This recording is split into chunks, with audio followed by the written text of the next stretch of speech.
त्यांची एरझार संपली सरली म्हणतात. म्हणजे परत परत त्यांना जन्म मरण रूपी या परंपरेत यावं लागत. एकदाच असं मरावं मनुष्यानं की परत त्याला जन्माला यावं लागू, अशी व्यवस्था एक महास्मशान म्हणजे काशीला आहे, म्हणून माणसं तिकडे मरायला जातात महाराज. तिकडे एकदाच असं महास्मशान का म्हणतात त्याला? कारण ते स्मशान आहे. असं स्मशान आहे की तिथं मेल्यानंतर परत दुसऱ्यांदा त्या माणसाला स्मशानात यावं लागत. आणि मग असं तिथं मेलं जातं की त्याच्या मरताना विश्वनाथ भगवान कानामध्ये त्याच्या ब्रह्मज्ञानाचा काय करतात?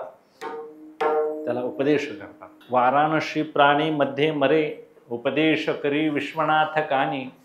वाराणसी प्राणी मध्ये मरे.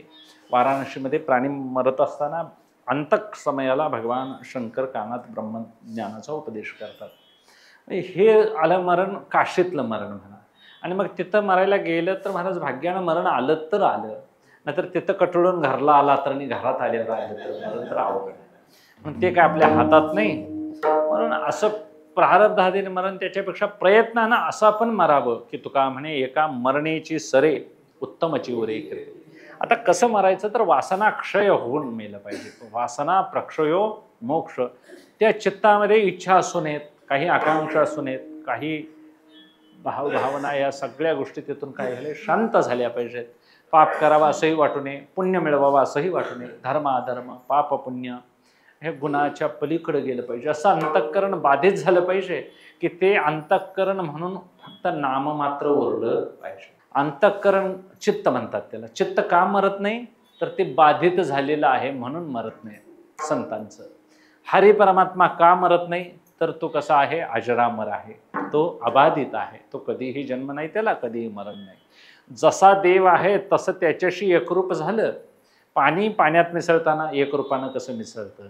मिठाचा खडा पाण्यात टाकला म्हणजे जसा विरघळून जातो, तसं बाधित झालेलं चित्त अबाधित असलेल्या परमेश्वराच्या चरणात एकदा गेलं, विलीन झालं स्वरूपाच्या ठिकाणी की ते परत मनपणाला उरत नाही, चित्तपणाला उरत नाही.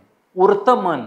त्याही महाराज पुरुषाला इच्छा होते, सुखदुःख होतात, पण त्याच्याविषयीची रागद्वेष भावना उत्पन्न होते.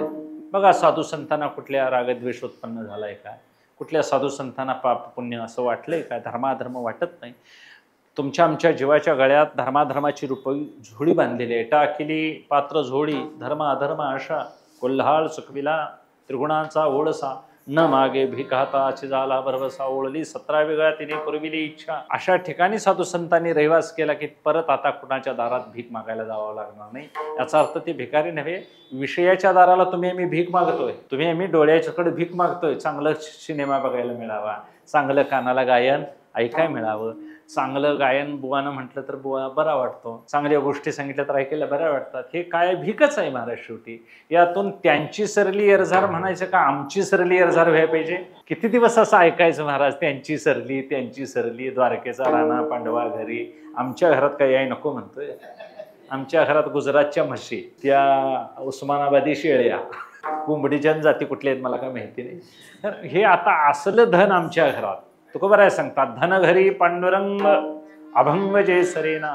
आमच्या घरामध्ये पांडुरंग रूपी धन आहे, अभंग आहे, कधीही सरळ. आणि असा हरी परमात्मा एकदा अंतःकरणात येऊन वास्तव्य केलं की त्या हृदय मंदिरामध्ये महाराज लक्षण बदलतात. दैवी संपत्ती 26 लक्षणाची आहे आणि आसुरी संपत्ती 6 लक्षणाची आहे. ती 6 जणच आहेत कर या 26 जणांनी ऐकत.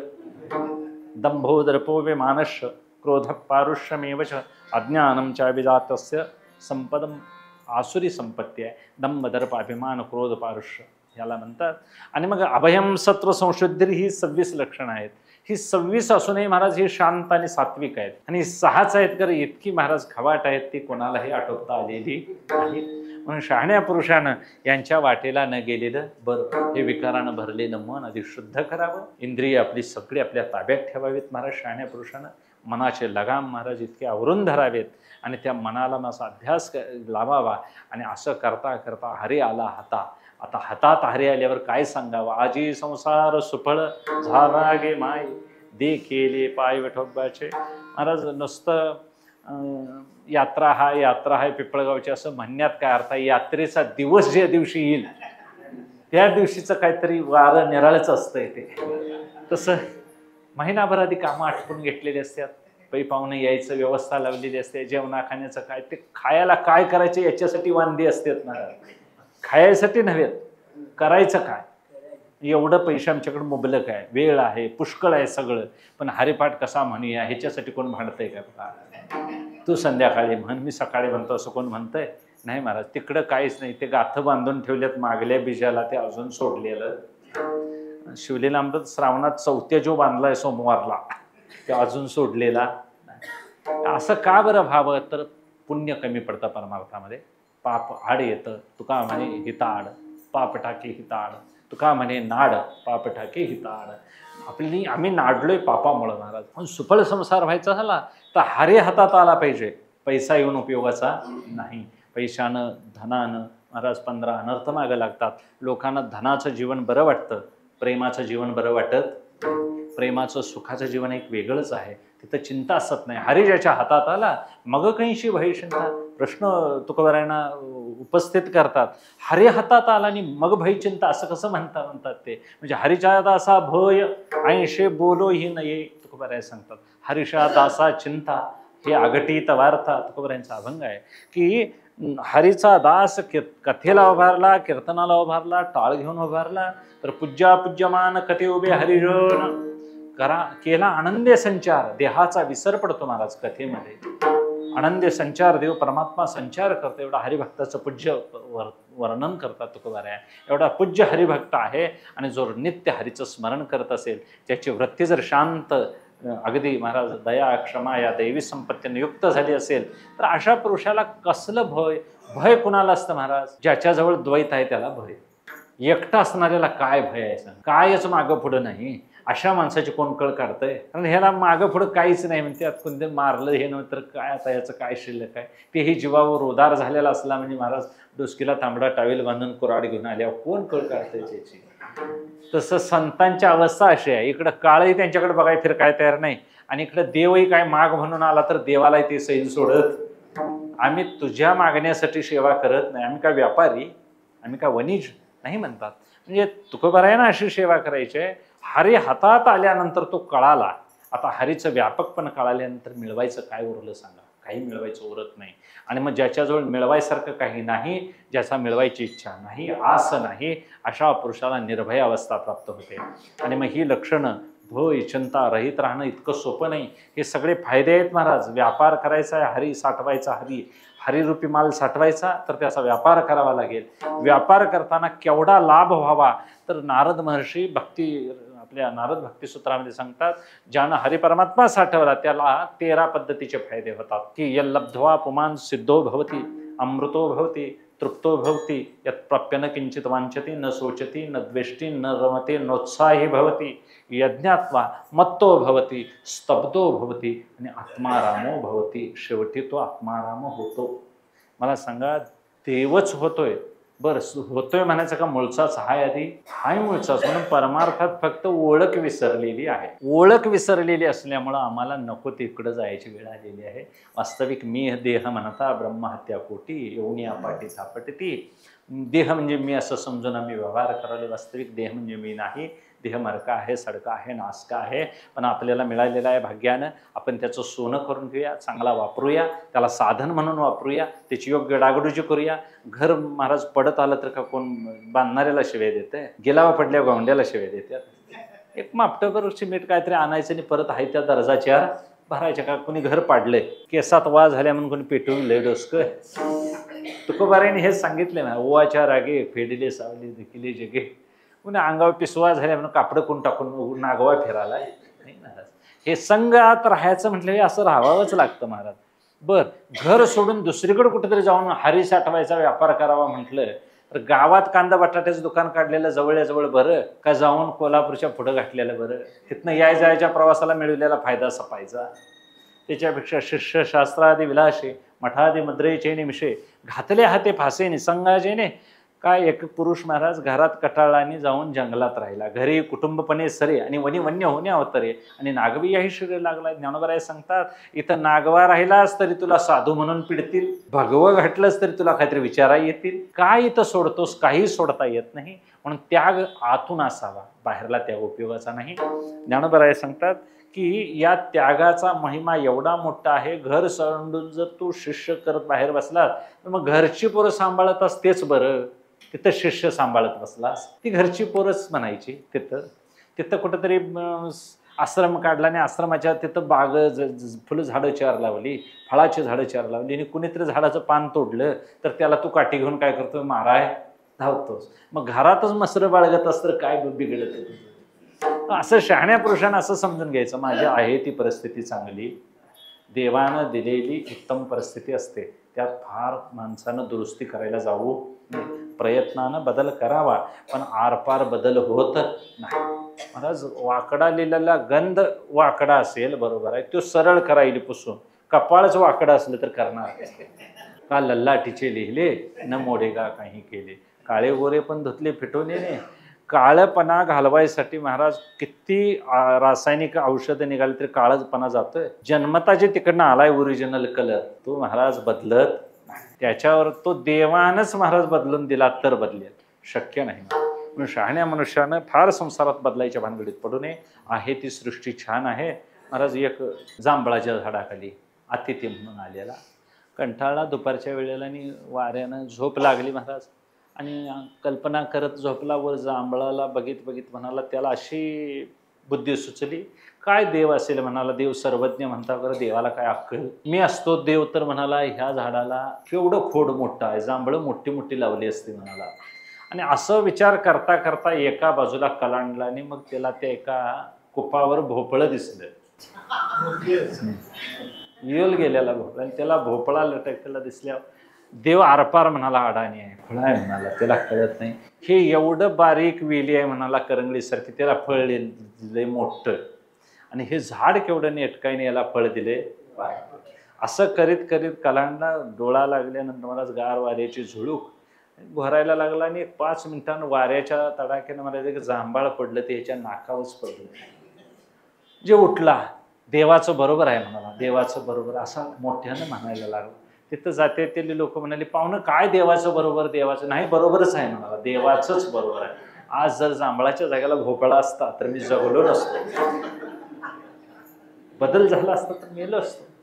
तसं आहे ती सृष्टी चांगली आहे महाराज, यात बदल करायचं यायचं उगाच साहेब दिलाय जन्म पिंपळ गावामध्ये, आहे ती परिस्थिती प्रारब्धानं दिली आहे, हाती सूत्र विठोबाचे, मला नवरा असाच मिळाला, मला बायको अशीच मिळाली. महाराज असं भांडत आयुष्य घालवण्यापेक्षा तडजोड करून जगलेलं बरं. मोडतोड करण्यात काही अर्थ, तडजोड स्वीकारायची. संसार म्हटल्यावर जोडतोड हे असणारच महाराज.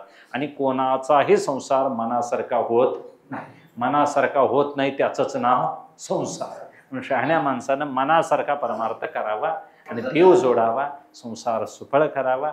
इथं महाराज ज्ञानोबा सांगतात, लिंगदेह भंग जव झाला नाही, तोवरही बापा मुक्ती कैशी, भावाची मी सौरी झाले गेले संतापाशी, ज्ञान डौर घेऊन हाती लिंगदेह नासी, सल माझ्या विठू तुम्ही मी भेटू, 3 माचवे 5 गाते त्यावर बसरे होते, राम नामी पडले खाटले पडले रिते, नाम राम नामात मिळून गेले खाटले पडले रिते, कर्मनेनो धर्मनेनो नेनो आम्ही काही, ज्ञानदेव म्हणे आम्हा येणे जाणे नाही.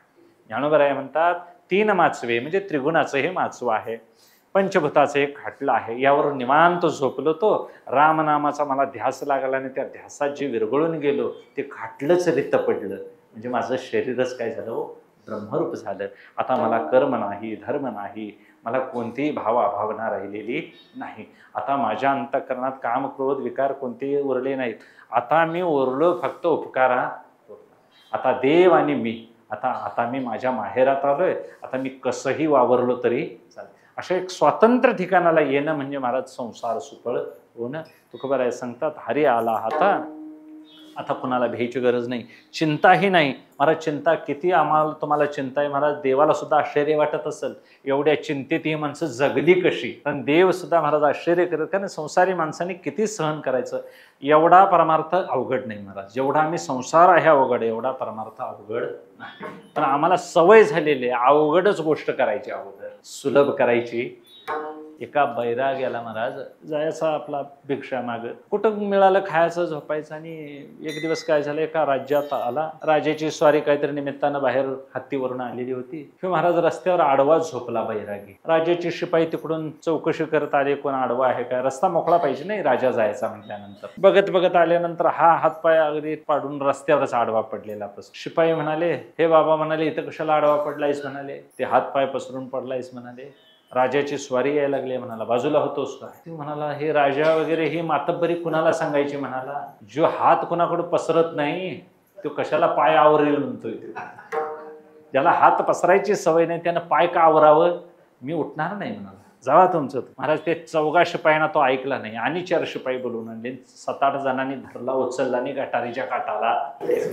त्याला राग आला, महाराज उठला आणि त्यानं राजाच्या त्या गर्दीत शिरला मिरवणुकीमध्ये. त्यानं हत्तीची शिपूट धरून हत्तीच खाली बसवला कोणी, त्या बैराग्यानं. आणि मग त्या प्रधानाला कळालं, मगाशी जी आम्ही ज्या बैराग्याची काय काढली अंगचट केली त्याचा हा परिणाम आहे म्हणाले, त्यानं हे केलेलं आहे. राजा खवळला. राजा म्हणाला, असं काय झालं, इतका बेभान मी पडलो असतो म्हणाले, माझा काय झालं असता, हत्तीच्या अंगाखाली घालून चिरडून मेलो असतो, कोणी केलं काय केलं सर.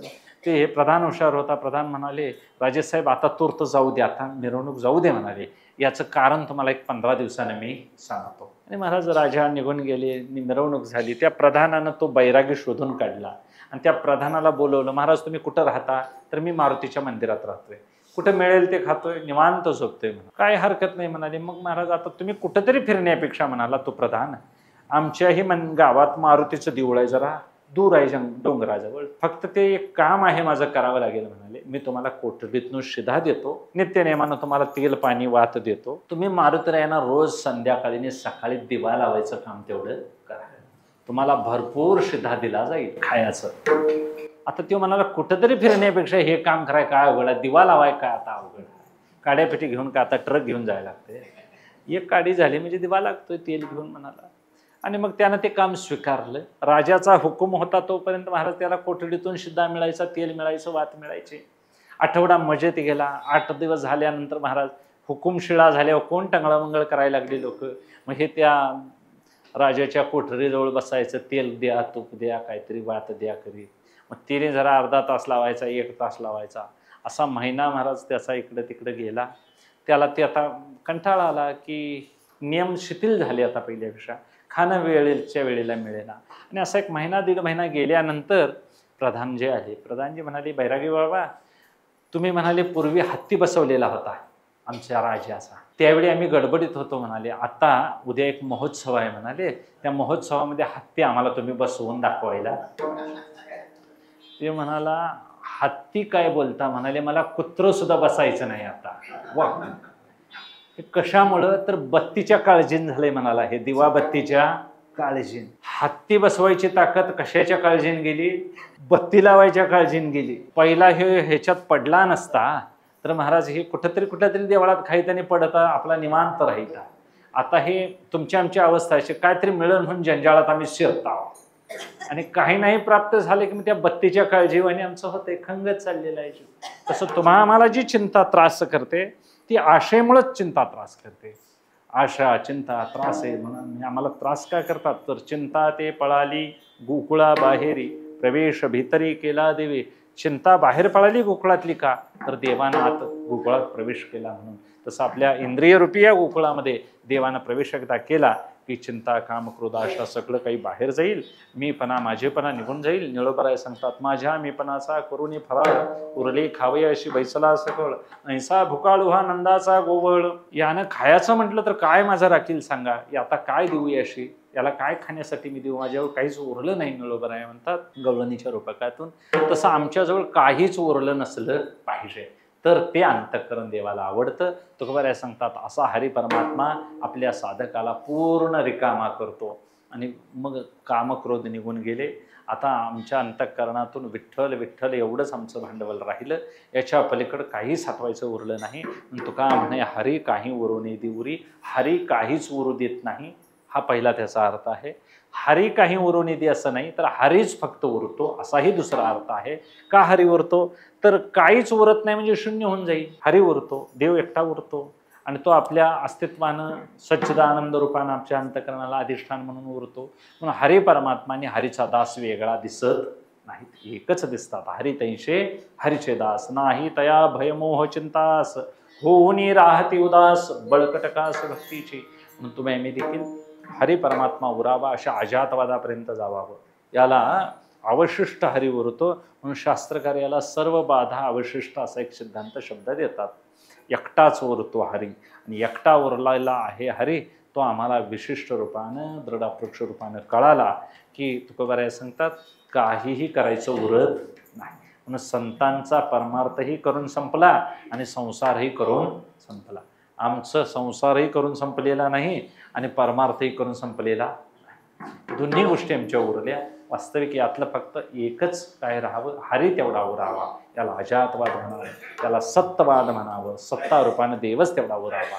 आणि असे साधू संत आमचे सत्कार्यवादी आहेत, ईश्वर कारणवादी आहेत, अजातवादी आहेत. आणि अशा अजातवादात सगळ्या संतांनी जीवन आपले जगले. म्हणून आपल्या वारकरी संप्रदायांची जेवढी झेप आहे महाराज उंची, तेवढी इतर उंची कुठल्या संप्रदायाला लाभलेली नाही. कारण वारकरी संप्रदाय वेदांताच्या तत्त्वज्ञानाचा स्वीकार करतो आणि चिंता, आशा, भय हे सगळे दोष चित्ताचे आहेत असं म्हणतो. आत्म्याचे मानत आत्मा म्हणजे सर्वाघटी राम असा आहे. ज्ञानदेवाप्रमाण आत्मा हा निधान, सर्वाघटी पूर्ण एक नंदे. सगळ्या घटात आत्मा हा परिपूर्ण एक रूपाने नंदतो. एकाच मातीची सगळी गाडगे आहेत, एकाच सोन्याचे अलंकार आहेत, एकाच पाण्याच्या सगळ्या लाटा आहेत. तशी पिंपळगावातली माणसं काय, इतर गावातली काय, परदेशातली काय, सगळी हरीचीच रूपं आहेत. विष्णुमय जग वैष्णवांचा. म्हणून तुम्ही आम्ही भेदाभेद करायची गरज नाही. अशा अभेदानं जीवन जगूया. हे विश्वची माझे किंबहुना चराचर आपणची झाला. जड अजड वस्तू नसते भेद आहेत, अंतःकरणाच्या उपाधीमुळे भेद आहेत महाराज, नाहीतर वास्तव भेद अजिबात नाहीत. म्हणून शहाण्या मनुष्यानं कोणाच्याही रागद्वेषात पडू नये. तेवढं वैयक्तिक काहीतरी चुका सुधारण्याकरता बोलावं, पण कायमस्वरूपी राग धरू नाही. कारण इथं वैर, भेद, विश्वास, स्पर्धा, अविश्वास त्रास होतो. म्हणून शहाण्या पुरुषानं जिथल्या तिथं आपल्या कार्यापुरता राग धरावा, कार्यापुरता राग टाकावा आणि तिथनं निघून जावं. सगळ्यांनीच राग टाकला तर कार्य कसं होणार सांगा. नागाने फुसकारायचं नाही सोडलं तर सगळी दगडं मारणार होत्या ना. तिने थोडंसं महाराज फुसकारायला पाहिजे. थोडंसं व्यसन वाढल्यावर बैलांसुद्धा मागं वळून बघायला पाहिजे. नाहीतर मग सगळंच अंगातलं कायदेपणा निघून गेल्यानंतर व्यवहार चालायचा कसा. म्हणून क्षणापुरता तेवढा संसार वापरायचा काय आपल्या कामापुरता, आणि उरलेला वेळ मात्र कामामध्ये काम काही म्हणा राम राम. जाईल भवश्रम सुख होईल दुःखाचे. आवडतंय म्हणून भोगायचं नाही आणि ते नको आहे म्हणून विनाकारण टाकायचंही. नाहीतर मी लई उपास धरतोय म्हणून उपाशीच राहायला लागल्या बायका तर मग अकाली मरणार. पुढे 4 वर्ष जगायचं तुम्ही उपाशीच राहून मरायची पाळी. असं कुठं देवानं सांगितलंय सारखं सारखं उपाशी राहा नाही महाराज. मर्यादित खायचं. मर्यादित खाऊन आपलं कार्य असेल, काम असेल त्या दिवशी भरपूर जेवायला पाहिजे. का काम असेल त्या दिवशी उपवास धरून नाही चालणार मला. म्हणून हे समन्वय थोडा साधायचा. तर भागत्याग लक्षणेनं संसार करावा असे शहाणी माणसं म्हणतात. भागत्याग लक्षण यालाच म्हणावं. तसं तुम्ही आम्ही कळणारी सगळी तुम्ही पुरुष आहात. तुकोबारायांना आम्हाला एवढंच सांगायचं आहे हा संसार दुःखाचा अजिबात नाही. आम्ही आमच्या वागण्यामुळे याला दुःखरूप केलेला आहे. आमचा स्वभाव कारणीभूत आहे. देवानं देताना चांगलं आम्हाला सगळं दिलेलं आहे, फक्त नासून आम्ही खायला लागलोय. गाड्या कंपनीतनं चांगल्याच दिल्यात हो. कुणी आदळायची कुणी पाडायची. कंपनी काय करेल हो. ज्याला चालवा येत नाही तो चालवाय बसल्यावर काय होईल. तसं आम्हाला दिलंय, चांगलं दिलंय, पण यकृत कशानं बिघडलं, हृदय कशामुळे बिघडलं, डोळं कशामुळे बिघडलं, नको ते व्यवहार केल्यामुळे हे बिघडलं महाराज. आणि नको ते व्यवहार करणं हे साधकाचं लक्षण नव्हे. जे भांडं महाराज दूध ठेवायचं भांडं जर एवढं चोख सांभाळायला लागतं तर देव बसायचं भांडं किती पवित्र असलं पाहिजे. ते घासून चांगलं राहतंय. आंबटाचा वास आला तरी दूध नसतंय महाराज, वासान नुसते. तसं नुसते विकाराचा वास आला तर देव निघून जातो तिथून. म्हणून देव राहणं इतकं हृदयबंदीखाना केला उगत भजनात म्हणायचं सोपं आहे. नंतर ते बुवाच्या बालाने आजाला सुद्धा कळत. हृदयबंदीखाना केला आत विठ्ठल कोंडीला. कोंडाय काय महाराज, रिडको आम्हाला आवरत नाही घरात ओढून बांधता. देव कोंडायचा त्याला भावाचं बळ पाहिजे. नायलांच्या दाव्याने देव येत नाही महाराज. यशोदा मातेनं किती दावी गोळा केली गोकुळात. गोळा भरपूर केली महाराज. 2 बोटं ऊनच पडायचं, गाठच यायची नाही. शेवटी ती कटाळीने आईच्या कपाळावले घामाचे थेंब बघितले कृष्ण परमात्म्यानं आणि देवानं बांधून घेतलं. देव बांधला गेला.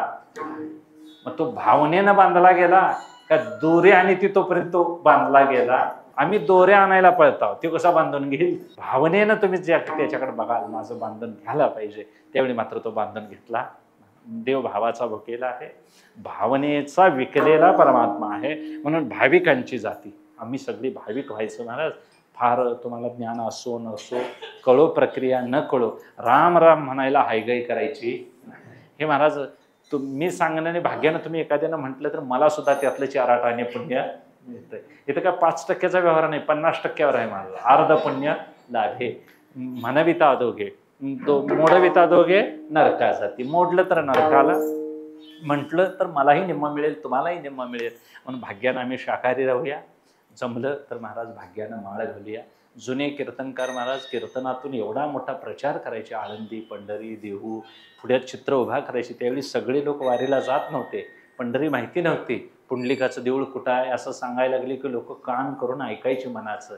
ते चंद्रभागेत आहे, तिथं दर्शन असं जायचं, मग नगर प्रदक्षिणा. आणि मग हे कुठंतरी 100त 1 वारकरी जायचा. आणि मग आम्ही पंढरी न बघितलेले लोक त्याची माहिती ऐकायची. आणि मग पंढरीला गेल्यानंतर चोखोबारायांची जीवनमुक्ती झाली, गोरोबा काकांना त्या भजनात हात फुटले, नामदेवरायांनी देऊळ फिरवलं. अशा कथा ऐकल्या की लोकांची भावना वाढायची आणि लोक म्हणायचे आता मी माळ घालणार. आणि पंढरीला गेली की रिकामी माणसं येत नव्हती महाराज, माळ घालूनच गावाला येत होती. आता माळ घालून घेणाऱ्याची काय उरलेली नाही महाराज, संख्याच कमी उरली. कीर्तन सांगणाऱ्यांची संख्या वाढली पण माळ घालून घेणाऱ्यांची संख्या कमी झाली. याचा अर्थ गुणात्मक परमार्थ कमी झाला आणि संख्यात्मक परमार्थ वाढला. संख्या वाढून उपयोगाची नाही, गुणात्मक प्रचार वाढावा. तसं तुकोबारायांना साठविला हरी महाराज. आज माघवारीच्या निमित्तानं आम्ही तुम्ही जर जप करत बसलो तर ते पांडुरंगाला आज आनंद आहे. पंढरीत जाऊन तर करायचाच आहे, गेलेल्या माणसाने सुद्धा तिथं तेच करायला पाहिजे महाराज. ते नाही केलं तर तिथेही पांडुरंगाचा प्रसाद त्यांना होणार नाही. इथं राहून तुम्ही केलं तर त्याचा प्रसाद होईल महाराज.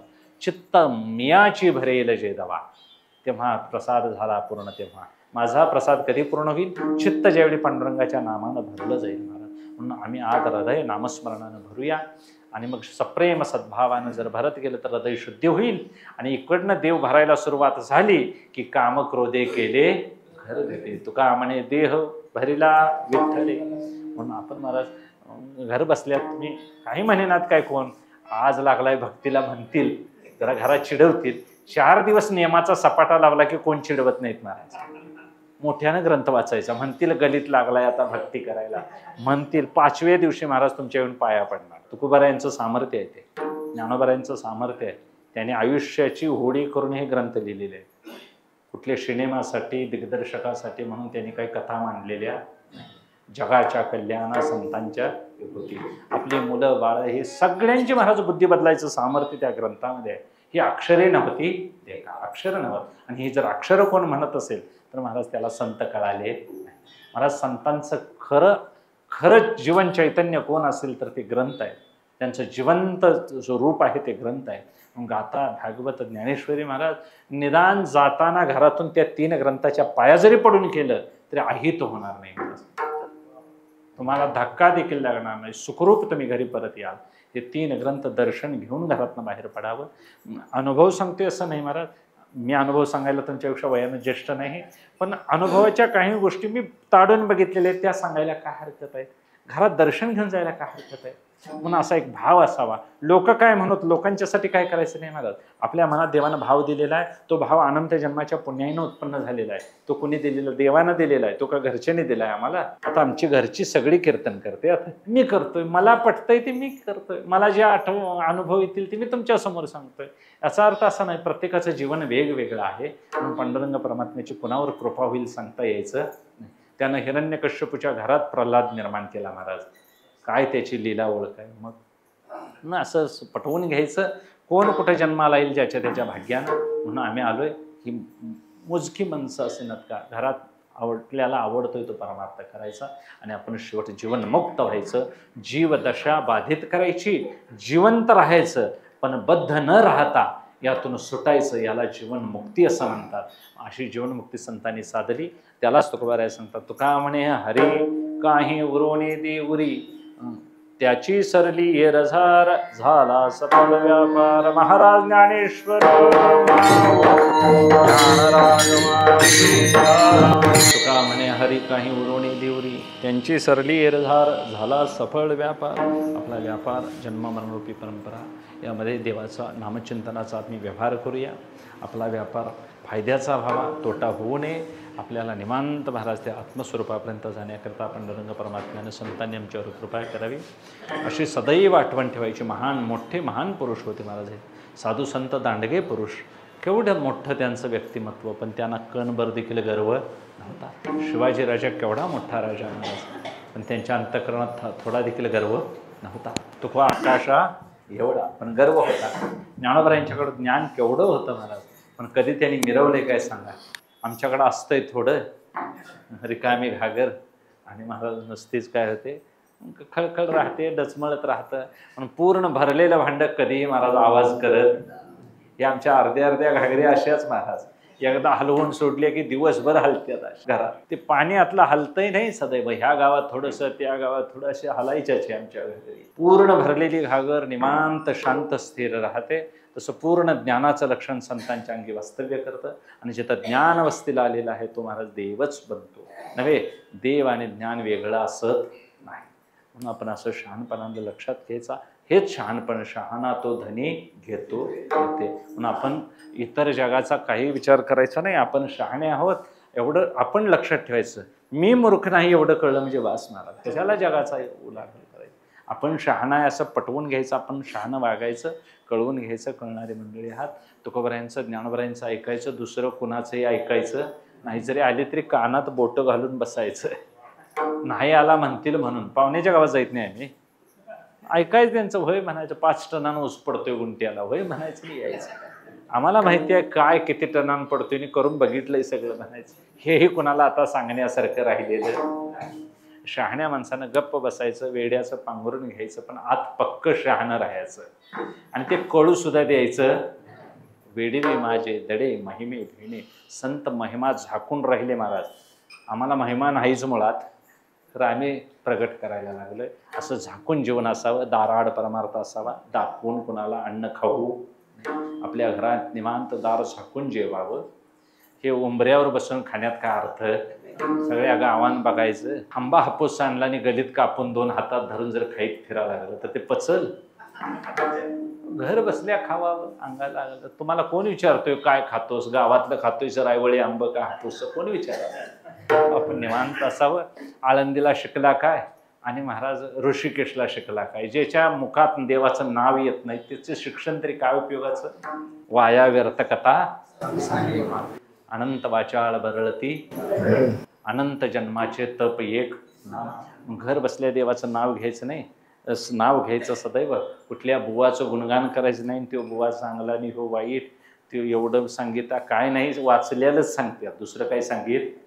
मी का असं सांगतोय महाराज, अपूर्वही वाटते सामान्य माणसाला बुवा लोकांची. अजिबात उपाधीवर प्रेम करायचं नाही, दिसतंय त्याच्यावर प्रेम करायचं नाही, असतंय त्याच्यावर प्रेम करायचं. असणं महत्वाचं आहे, दिसणं महत्वाचं. काय करायचं, पतिव्रत्याचं लक्षण असावं. सुंदर रूप असून काय करायचं पत्नीला, असणं महत्वाचं. आपली सेवा देवाला पोच व्हावी. देवाला नित्य नैवेद्य नित्य काय असेल ते करायचे महाराज. थोडे असे ना महाराज, आज सगळ्यांनी एखादंच धरले असेल, पण कोण एखादा भाग्यवान शाबू घेऊन आला असेल तोच म्हणायचं त्याला देवाच्या आठवण. कोण आलाय तुमच्यातला? काय देव काय खाहीत नाही महाराज, मी गुरवच आहे, मला माहिती आहे. अजिबात खात नाही, वास घेतोय फक्त, शास्त्र सांगताय तसं. देवाला काहीतरी नित्य नैवेद्य म्हणजे ते मला मिळावं म्हणून गुरुवाला असं सांगत नाही महाराज. मी आणावं, दाखवावं, देवाला आनंद वाटतो एवढ्यातही महाराज माझी आठवण काढतो, त्याला त्याची जाणीव असते. ब्रह्मांड चालक आहे, काय कमी आहे त्याला सांगा. द्रौपदीच्या नुसत्या भाजीपानावर त्यानं हजारो पर्वत अन्न खंड्या खाणारा तो ऋषी पोट भरलं त्याचं. नुसतं विश्व परमात्मा सुखी व्हावं असं त्याची कृती आहे देवाची. म्हणून आपण देखील त्याला थोडंसं शिजलेलं अन्न आणून दाखवावं. करपलेलं असलं तरी चालतंय महाराज, भावना चांगली असली म्हणून लहान मुलं ही श्रद्धावान व्हावीत, देवळाकडे यावीत, असं वळण लावावं. हे घरच्यांचं काम आहे महाराज. आदर्श घरमालक असेल तर मुलं पुढली चांगली होतील. घरमालकच महाराज पेपर वाचाय जर दुकानातनी फिरायला लागला उठल्या उठल्या, तर ती गाथा वाच म्हणून सांगण्याला काय अर्थ आहे त्याच्यात. आपण महाराज आपण चोख आपला व्यवहार असावा. आपणही महाराज ज्ञानेश्वरी घेऊन बसलो तर घरची पोरं काहीतरी वाचत असतील. दिवा लावायच्या वेळेला घरात हजर असावं. असणाऱ्या माणसाने, कामात असणाऱ्या माणसाने काय मग मागं पुढे होईल हा भाग निराळा, पण वेळ काढून महाराज पारायण व्हावीत, वेळ काढून देवाचं नामस्मरण व्हावं. एकादशी आहे म्हणून 15 मिनिटं वेळ घेतला, क्षमा करा त्या निमित्तानं.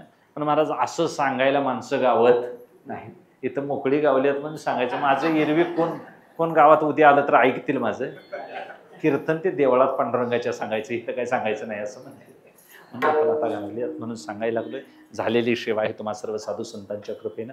जसा बुद्धीला विलास होईल तसं बोललो. ही सेवा तुम्हा सर्व साधू संतांच्या चरणी अर्पण करून अखंड नामस्मरण करण्याची पांडुरंग परमात्म्याने सद्बुद्धी द्यावी. इथं महाराज अनेक नामयज्ञ झाले, जागा पवित्र झालेली आहे. जमेल त्यानं महाराज इथं पारायण करावी, भजन करावं. का असं मी वेळोवेळा सांगतो महाराज, याच्याशिवाय पलीकडे परमार्थ नावाची गोष्ट उरलेली देवाच्या नावाखेरीज मोठं जगात साधनच अजिबात नाहीच मुळात. तर सांगायचं काय सांगा, तुम्हाला काय सांगणार. कोण आला तरी सांगा लागला तर त्याला असं सांगायचं याच्या पलीकडे औषध शिल्लक नाही. हे विठ्ठल मंत्र एवढाच त्रिभुवनात उरलेला आहे आणि तो आता कंबरेवर हात ठेवून उभा आहे. जमलं तर मनात आलं तर पंढरीला जायचं, मनात आलं तर वारी कवाही जावा. एकादश असू दे, पंचमी असू दे, षष्ठी असू दे. आपल्या मालकाला बघायला जायला काय वाईट नाही. दिवस काळ कशाला बघायला पाहिजे. मला मालक आहे तो, बघून यायचं, त्याची भेट घेऊन यायचं. तो आपल्याकडे सदैव बघतोय रात्रंदिवस. म्हणून आपण आठवण आली की पंढरीला जावं. मनात घेईल त्यावेळी महाराज देवदर्शन साधू संतांच्या गावाला जाऊन आपण यावं. हेच आहे. हातपाला चालावया पायतो तीर्थयात्रा करायची आणि त्या निमित्तानं महाराज आपलं जीवन पवित्र करायचं आणि एक दिवस हे माझं नाही असं म्हणून पिंपळगाव सोडायचं. आस्थेनं अगदी आवडीनं सोडायचं, आसक्ती धरून सोडायचं. असं निवांत मरण साधलं की मग हरी आला हाता, हरी परमात्मा हातात आल्यासारखं होईल. असा व्यापार या निमित्तानं मागे शुद्ध एकादशीच्या निमित्तानं पांडुरंग परमात्म्यानं आमच्या पदरात माल टाकावा, आम्हाला कृतकृत्य करावं अशी विनवणी करून सेवेला विराम देतो. विठ्ठल